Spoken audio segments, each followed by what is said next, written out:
Hello, how are y'all? My name's Casey. This is Kickoff with Casey. We're going to go ahead and get into a little bit of football today. Nico and UCLA pull off a massive upset.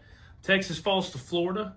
Florida State almost came back against Miami, but the Hurricanes looked really solid at the beginning of that game.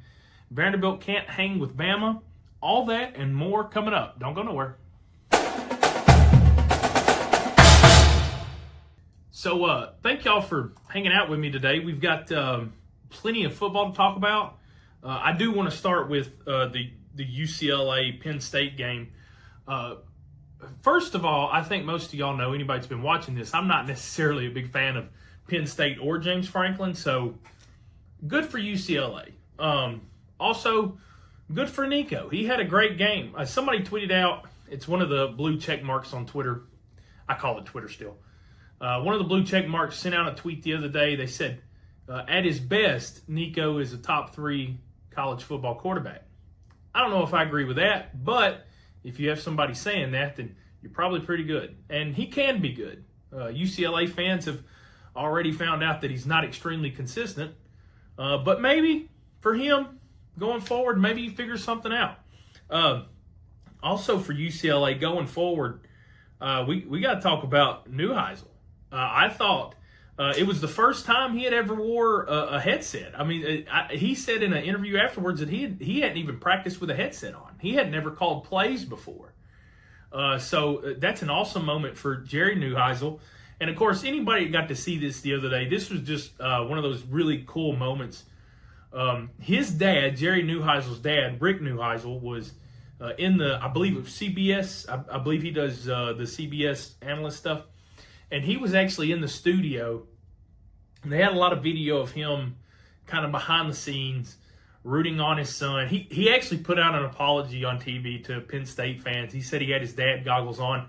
I don't think anybody blamed him for it. I don't even have kids, and I had goosebumps because that's got to be an awesome moment that a lot of people, nobody, I mean, really, you think about the number of people that get to watch their child succeed like that at that type of level. This is the first time since 1985 that anybody that was 0-4 had beaten a top 10 team. So it's been at least 40 years. It's been at least 40 years now since that's happened at all. But just an awesome moment for Rick and Jerry. Jerry, of course, the son, the play caller. I think they have somebody else that's actually the interim head coach. Of course, firing Deshaun Foster, but Neuheisel calling plays, taking down Penn State. There are so many different storylines to look at this. Like I said, it's the first time since 1985 that anybody had done that. Neuheisel and his dad was just really the big thing for me. I've been thinking about that a lot. And congratulations to Rick. I think, Jerry's the son. Congratulations to Rick again.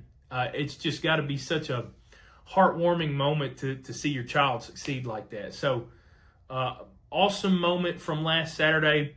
Again, Penn State fans probably don't really think it's that awesome. The rest of the college football world doesn't care. We don't care that you don't like it, Penn State. We're all happy to see you go down. And a lot of us, I think there were a lot of people that were really rooting for UCLA.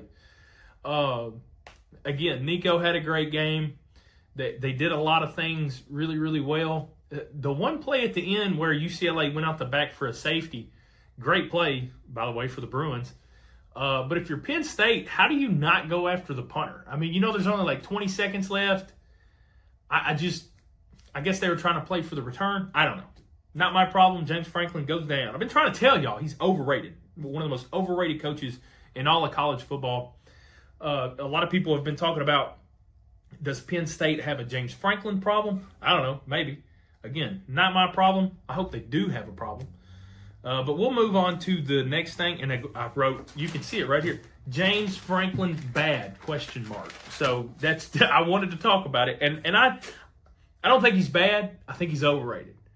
I think James Franklin, and I think he's perfect for maybe like a B tier level job. He seems like the kind of guy that, like, a lot of coaches, they use a lot of programs as stepping stones, and everybody want to get to the biggest program that they can and win and make money and all that, and that's great. But I think we've got enough evidence now to support the fact that James Franklin, he stepped too many stones. I think he would have been better off at a previous place he was at, but I'm glad he's gone from there too. But we'll move on to the next thing. Texas falls to Florida. I have my brother Andy, my older brother Andy, is a huge Florida fan, and Scott Wright, who is one of my best friends in the entire world, he's also a Florida fan, and they're good friends. They grew up together. That's how I knew Scott growing up. But they're both Florida fans, and I was talking to them before Saturday's game, and I said, "Man, I'm gonna be honest. I think y'all got a chance to beat Texas." And they both said verbatim the same thing to me. They said, I don't want to win.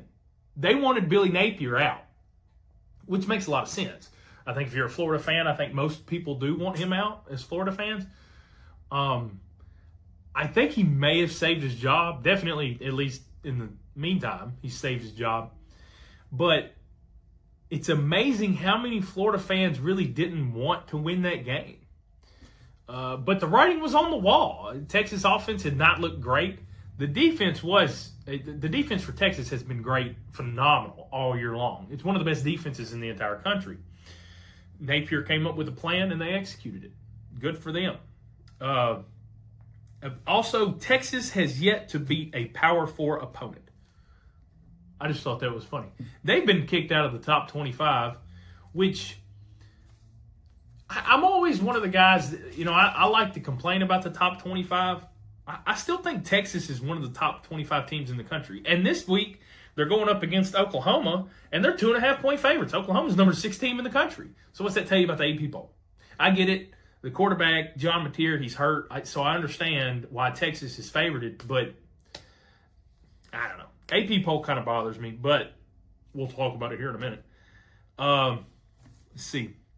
What else did I have? Oh, this. So one thing that I have to apologize for is last week's lock of the week for me. This is 2 weeks in a row now that I've been completely dead wrong.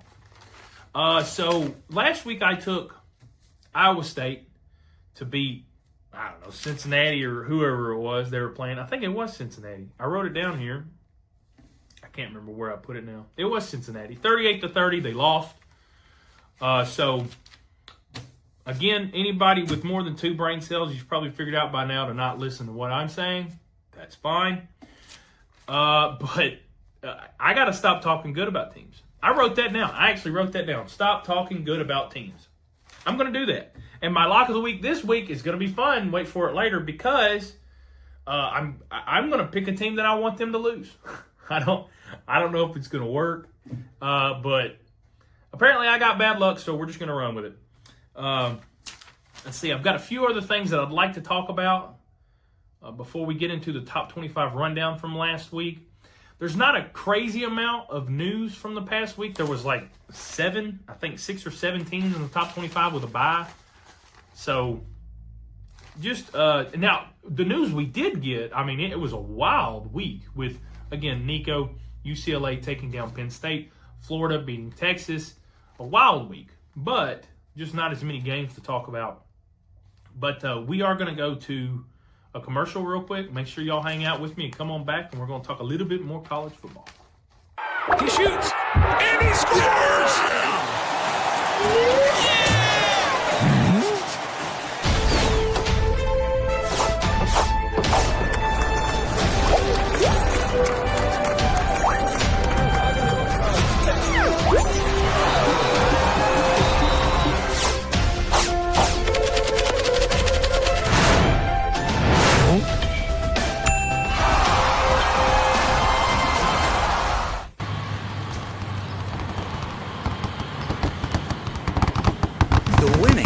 Got closer. All new Sportsbook, the latest gaming machines, live horse racing, and more. The Mid Gaming Hall, Kentucky Downs. Winning just got closer. At Delta Dental of Tennessee, we know our success begins and ends with providing superior quality service, and that includes serving those who need it most. This year, we're celebrating 25 years of giving back to the community we call home. Delta Dental, along with our Smile 180 Foundation, supports Tennessee's dental colleges and oral health education, children's hospitals, free and reduced cost dental clinics, and other like-minded charities. Here's to the next 25 plus years of ensuring healthy smiles. All right. Hey, now that we're back, one of the games I talked about last week, it was an early game, Navy against Air Force. I didn't get to watch any of the highlights. I wanted to. I told you guys that I wanted to go home and watch the highlights. It was a very busy weekend. I wasn't able to get to it. But regardless, Navy did beat Air Force 34-31. That's an awesome game. I'm going to have to try to remind myself to go home and watch those highlights just because I bet that's a lot of fun. Those games are so much fun to watch because it feels like the most pure, like the truest form of competition. You know, these guys, they probably do have some NIL deals. Maybe not. I don't know how the service academies work. But when you think about the type of young men that are in the Navy program and in the Air Force football program and in the Army football program, and there are a few others like that, you think about the young men that have decided that, you know, they want to go fight for this country. So for them, it's not about football at the next level. There have been quite a few, especially great football players back in the older days, to come out of the service academies and they got their shot at the NFL. But 99% of the players that play for Army, Navy, Air Force, and stuff like that, they end up going and fighting for our freedoms. And so I think it's important to take a minute and actually think about that and reflect on the fact that these young men they're playing football. They love the game of football, but it's pure competition. They're not out there trying to, you know, work on their draft stock. They're not up there trying to work on NIL deals. These guys got a lot of other things on their mind. And like I said, I'm going to have to go back and watch the highlights from that game because I bet 3-point game between two teams like that, it's almost hatred, really. as much crap as the service academies do kind of talk to each other. I bet it's a really emotionally fueled game. I bet it was a lot of fun to watch. And I hate the fact that I didn't get to see any of it.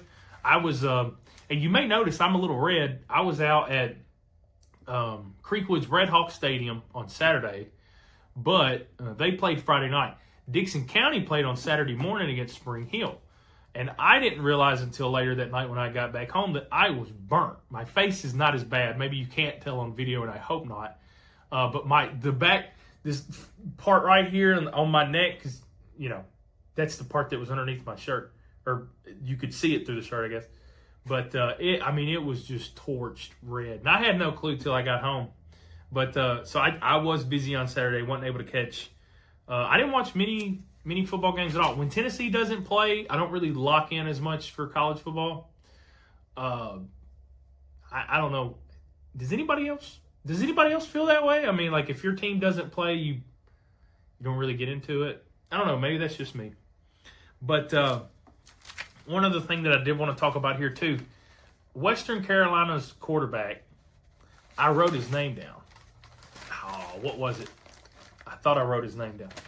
Western Carolina quarterback completed NCAA record 46 passes in a row. He finished his game 53 of 56. Now, if I told you that, I would say, now, how many yards does he have? You'd think he has 600-700 yards. He had 373 yards. This dude was throwing bubble screens all day long, which I don't care. I love it. I'm going to look up his name because I want to know whatever that record was. Taron Dickens. I almost said Talon, I think is what I was thinking. Taron Dickens shatters NCAA record, completes first 46 passes of game against Wofford. That's wild. What a finish. What a game. Man, 46 complete pass. I remember, man, this is about 25 years ago now. T. Martin, I think, had 19 or 20 complete. Maybe it was even 21 against, I think it was Kentucky. And I thought that was amazing. I thought that was almost impossible. But young man, Taron Dickens with 46 straight passes. Now, again, like I said, he had 370 yards on 53 completions. So I don't think he was necessarily stretching the field. But when you complete 53 out of 56, you're doing something right. So good for them. That's an awesome thing. I guess you'll be able to remember that. You'll be telling your grandkids forever you completed 8,000 passes in a row for an NCAA record. But we'll move on into the top 25 rundown now. Ohio State demolished Minnesota 42-3. The bad thing about Minnesota is I really like P.J. Fleck. I thought P.J. Fleck was going to be the real deal. And I think he had Minnesota ranked, maybe it was the top 10. It was definitely top 20 for 45 minutes. And then they lost, I want to say they lost a game to Purdue or Michigan State or something. But I really thought P.J. Fleck was going to be the type of guy that could push Minnesota into newer territory. But that train's kind of cooled off. When we talk about coaches that use stepping stones like James Franklin, which, Franklin hadn't moved in a long time, I get that. But I just sitting here thinking about it. Is Minnesota one of those jobs? Is that one of those things where maybe Fleck would have moved on if he did have any success? So who knows? Team number two team, Oregon, had a bye. Number 3, Miami. I don't know why I didn't talk about this. Oh, yeah, Florida State almost comes back. I meant to talk about it. We'll talk about it now. Florida State, I watched part of that game. A good friend of mine, Deontay, who works up at Applebee's, I was conversing with him, going back and forth, and I even went up there later that night to catch a little bit of the game. And at the beginning, Florida State was just getting bashed. It was kind of ugly. I think it was 28-3 at one point. And I looked at him and I said, man, Miami's putting it on. And at that point, Miami really did. I looked at the CBS Sports Power Rankings. They had Miami as the number 1 team and in the Power Rankings. And that makes a little bit of sense after last Saturday's first half. I didn't watch the second half. I left after a certain amount of time. And I woke up, or I guess I looked at scores later to figure out that Florida State actually fought back in that game, made it close, but not able to pull ahead. Miami, they do look strong. They look really, really strong when they play at their best level. I don't know if they're better than Ohio State, though. It makes you think about with the power ranking. It makes me think, who is better? Who's out of those two teams anyway? We've got the rest of the season to figure it out. But between those two, it's hard for me to imagine that somebody is legitimately better than Ohio State until somebody beats them. Not Michigan. That game's got so much going on with it, the emotional drive and everything. Michigan could be 2-9, and they'll figure out a way to beat Ohio State. It's kind of like Auburn when Gus Malzahn was at Auburn. They'd win 3 games every year, but one of them would be against Alabama. Malzahn, he hated Alabama. It's the same thing with Michigan and Ohio State. They hate each other. And so sometimes that game doesn't necessarily work out the way you would think it should. But either way, just a little bit short for Florida State on the comeback there. And then is Miami better than Ohio State? I don't think they are. Let me know in the comments if you think Miami is better than Ohio State. I don't. I think Ohio State is the best team in the country right now. I say that I have terrible luck. Whenever I do talk good about teams, talk good about people, they eventually make mistakes. So if I sit here and sing Ohio State's praises, they'll probably lose 3 games before the end of the month. So good luck, Buckeye fans. Now I do think that Miami right now probably is second or third. I still think Oregon's got something to say as far as top teams. Ole Miss is. We'll move on to Ole Miss. They're 4th ranked, or were last week. They had a bye. I don't really think they deserve to be in the top 5. Oklahoma is. They won. They beat Kent State 44-0. The powerhouse known as Kent State. Texas A&M. Now they beat Mississippi State 31-9. I really thought Mississippi State's offense would be a little bit better. Jeff Levy's doing a fantastic job in Stark Vegas. If there's any team in that Western, I know it's all one big SEC again, but if there's any team on that Western side that is going to be good, I don't mind Arkansas. I don't mind Mississippi State. Both of those teams, if they want to be good, that's fine. Go ahead and bash everybody else. But Mississippi State ain't there yet. Good luck to Jeff Levy. Maybe he gets there one day. Texas A&M just punishing, just disrespectful, 31-9. And then number 7, we talked about Penn State losing 42-37. I wrote Penn State L 42-37 UCLA LOL exclamation point. Because it is funny. I think it's hilarious. Indiana, team number 8 on a bye. Number 9, Texas. They lost 29-21 to Florida. Again, I'm not really sure if Napier has completely saved his own rear end, but that definitely helped. For the time being, he's safe. And if he can start to win a few more games, and I told my older brother Andy this when I was talking to him, he said, I don't want Napier. And I said, well, here's the thing. If he ends up beating, let's say, Florida State later in the year, and maybe he beats Tennessee. Oh, God, not. But maybe he beats Tennessee. You're going to talk about a guy that's trying to save his job, even though the fan base at this point is kind of sick and tired of him. And I see it on Twitter, not just between my friends. I see it on Twitter too. So it's a widespread hatred for this guy. And I get it. I get it. When your team's bad enough, you feel that way. I think Florida was 1-3 coming into that game. Gator fans ain't happy with that. Moving on to Alabama defeating Vandy, 30-14. Alabama, I think, was 10.5-point favorites, and we talked about this. I know a few Vanderbilt fans. I consider them friends. One of them, Shane Rye, the photographer that helps us with the Dixon Post. Me and him just kind of shooting the bull on Friday and Saturday because I saw him at both games. Me and him just kind of hanging out and talking, and it was one of the days, I think it was Saturday morning, we were talking about the Alabama-Vanderbilt game, and he said, I know we beat them last year, but I'm not one of the delusional fans that think we're just going to run over them this year. And I said, man, I'll be honest, I think y'all can beat them, and I still think if Vanderbilt played that game against Alabama 10 times, they would beat them a few times, but you only get once, and that's the only one that matters. Alabama's overall team just took over. Ty Simpson leads the SEC in passing. As bad as he looked at the beginning of the year, the Westview kid playing his butt off. Alabama's starting to look like the Alabama that they want to be. I still don't think they're there yet. Kalen DeBoer, he'll tell you that there's still things that they want to fix, and I'm sure there are. But if you're Vanderbilt, I wouldn't be too discouraged by the loss. I know that you don't want to lose, but I wouldn't be too discouraged by the loss at all.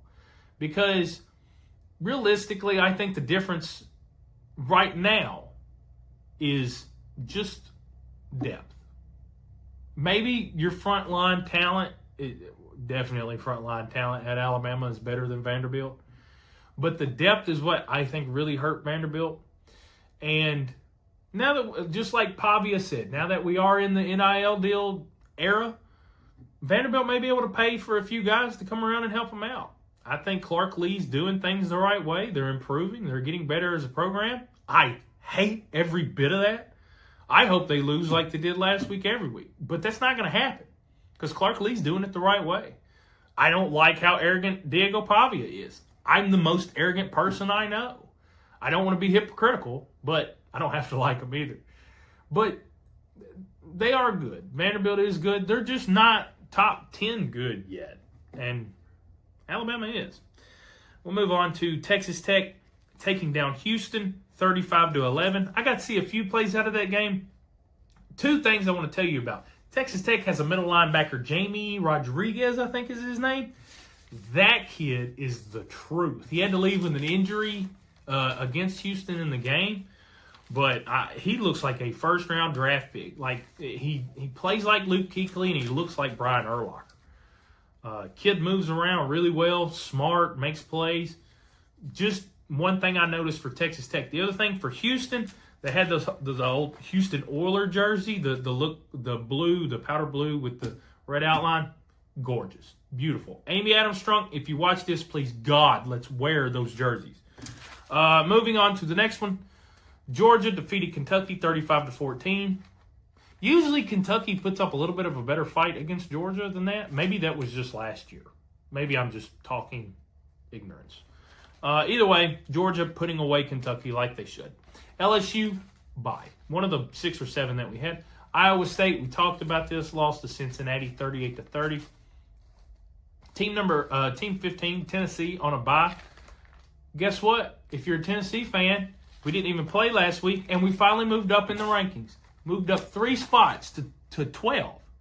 We played, I keep saying we. I know I don't play football for the University of Tennessee. I love the University of Tennessee. I say we because I love the team. I root for the team. They've been my team since I started watching football. I'm sorry if you don't like that. I'm sorry. I'm going to say we. We played 3 games, ranked 15th in the country. Won them all. They didn't move us. Well, I think we lost to Georgia, and they didn't move us. But last week, beat Mississippi State. I thought that was a good win. A little bit closer than it should have been, but I thought it was a good win. On the road, didn't move. We don't play this last Saturday, move up 3 spots. Again, AP poll, kind of nonsense. Moving on to 16, Vanderbilt lost to Bama. We talked about that. 17, Georgia Tech, bye. 18, Florida State, talked about it. 19, Missouri, bye. See, 20, Michigan. 24-10 over Wisconsin. Sounds like a barn burner. All kinds of fun. Notre Dame, 28-7 over the powerhouse Boise State Broncos. Are they the Broncos? I think they are the Broncos. Am I wrong? I can't remember. I'll look that up later. 22. Illinois defeated Purdue 43-27. Illinois got a big game coming up this week against number 1 Ohio State. 23, BYU. The Storm and Mormons defeat West Virginia 38-24. Okay. I don't know how good West Virginia is this year. I haven't seen them actually play football in a few years. Virginia beat Louisville 30-27. Louisville's a good team. That's nothing to frown at. And then Arizona State, team number 25, you guessed it, on a bye. We're going to go to another commercial real quick. Hang out with us for just a minute. When y'all get back, we're going to talk about next week's upcoming matchups. Please don't go anywhere. We've got all kinds of fun to talk about. At Delta Dental of Tennessee, we know our success begins and ends with providing superior quality service, and that includes serving those who need it most. This year, we're celebrating 25 years of giving back to the community we call home. Delta Dental, along with our Smile 180 Foundation, supports Tennessee's dental colleges and oral health education, children's hospitals, free and reduced cost dental clinics, and other like-minded charities. Here's to the next 25 plus years of ensuring healthy smiles. He shoots, and he scores!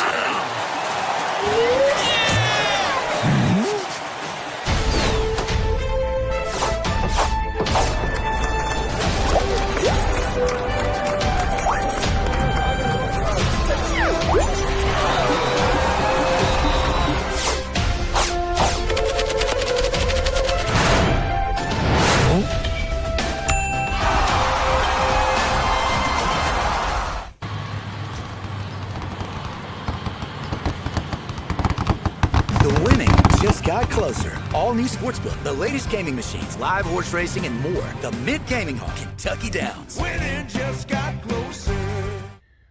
All right, starting with some of the 11 o'clock games. Let's see. We've got, I just talked about it just a second ago, Ohio State at Illinois. I think Ohio State is like 14.5-point favorites. Seems legit, though. I think Ohio State could win this game by 30. Especially when you saw Illinois get absolutely dog-walked by Indiana a few weeks ago. Brett Bielema has got a tough test coming up.